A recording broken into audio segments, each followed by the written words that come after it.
Halo semuanya, sekarang kelompok 4 sedang berada di Kota Tua.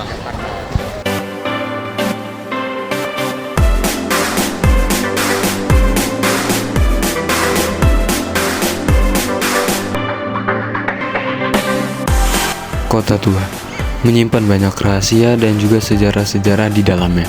Bangunan bekas Belanda ini sekarang diubah menjadi tempat wisata yang terkenal di Jakarta.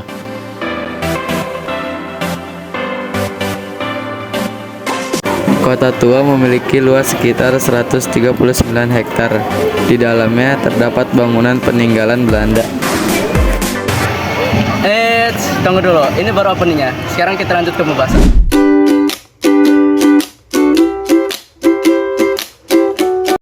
Nah teman-teman, tujuan pertama kami ialah Museum Fathahillah, museum ikonik di Kota Tua. Halo teman-teman, saya sedang berada di Museum Sejarah Jakarta atau sering disebut sebagai Museum Fathahillah. Tahu gak sih teman-teman, fungsi dari bangunan ini atau museum ini dulunya sebagai apa? Pada awal mulanya, balai kota pertama Batavia dibangun pada tahun 1602 di tepi timur Kali Besar. Bangunan ini hanya bertahan selama 6 tahun loh, sebelum akhirnya dibongkar untuk menghadapi serangan dari pasukan Sultan Agung pada tahun 1626. Akhirnya, pada tahun 1707, atas perintah Gubernur Jenderal John Van Horn, bangunan ini dibongkar dan dibangun kembali dengan fondasi yang sama, yang dahulu berfungsi sebagai tempat Dewan Kota Praja dan Dewan Pengadilan, yang sekarang fungsinya ini sudah beralih yang kita kenal sebagai Kota Tanah Abang. Pada tahun 1970, setelah Indonesia merdeka, bangunan ini bekas balai kota Batavia ditetapkan sebagai bangunan cagar budaya. Setelah itu, Gubernur DKI Jakarta pada masa itu, Ali Sadikin, merenovasi seluruh bangunan dan diresmikan pada tanggal 30 Maret 1974 sebagai Museum Jakarta. Baik teman-teman, sekarang kita beralih ke Museum Wayang. Hai teman-teman, di sini saya ingin memberitahukan soal sejarah Museum Wayang.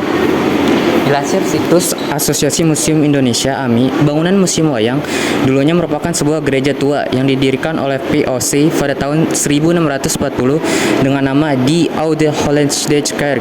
Kemudian gedung tersebut berfungsi sebagai tempat peribadatan penduduk sipil dan tentara Belanda yang tinggal di Batavia, Jakarta sampai tahun 1732.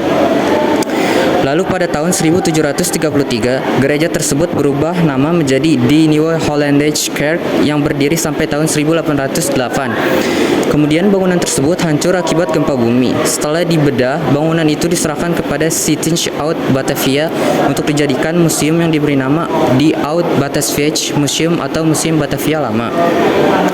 12 tahun setelah proklamasi kemerdekaan 1945, tepatnya pada tahun 1957, pemerintahan menyerahkan gedung Museum Batavia Lama kepada Lembaga Kebudayaan Indonesia. Nama bangunan itu disebut Museum Jakarta Lama, yang kemudian berubah menjadi Museum Jakarta pada 1 Agustus 1960. Pada tahun 1968, Museum Jakarta kemudian diserahkan kepada pemerintahan Provinsi DKI Jakarta. Lalu Museum Jakarta berubah menjadi Museum Wayang yang diresmikan pada tanggal 13 Agustus 1975 oleh Ali Sadikin, Gubernur DKI Jakarta, dikarenakan banyaknya investasi wayang yang dikirim kepada museum ini. Mengutip dari akun Instagram Museum Wayang, gedung museum ini berlokasi di Jalan Pintu Besar Utara, nomor 27 Jakarta Barat. Museum ini berada di kawasan wisata Kota Tua, Jakarta. Terima kasih.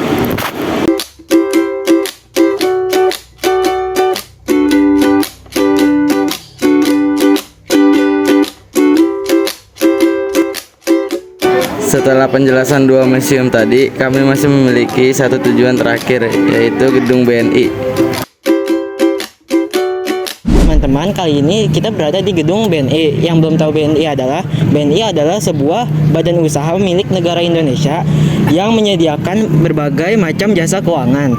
Tujuan pembangunan gedung BNI adalah sebagai gedung khusus yang memberikan pengetahuan dan sejarah mengenai Bank Negara Indonesia. Sejarah dimulai dari pembangunan Bank Negara Indonesia atas prakarsa R.M. Margono Jojo Hadi Kusumo pada tanggal 5 Juni 1946.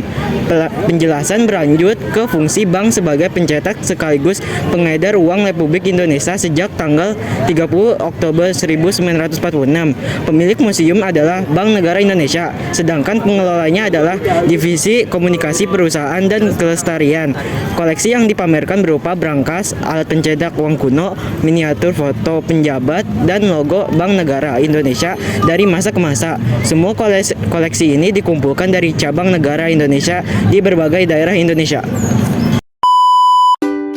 Nah teman-teman, seperti itulah kiranya materi kelompok kami kali ini.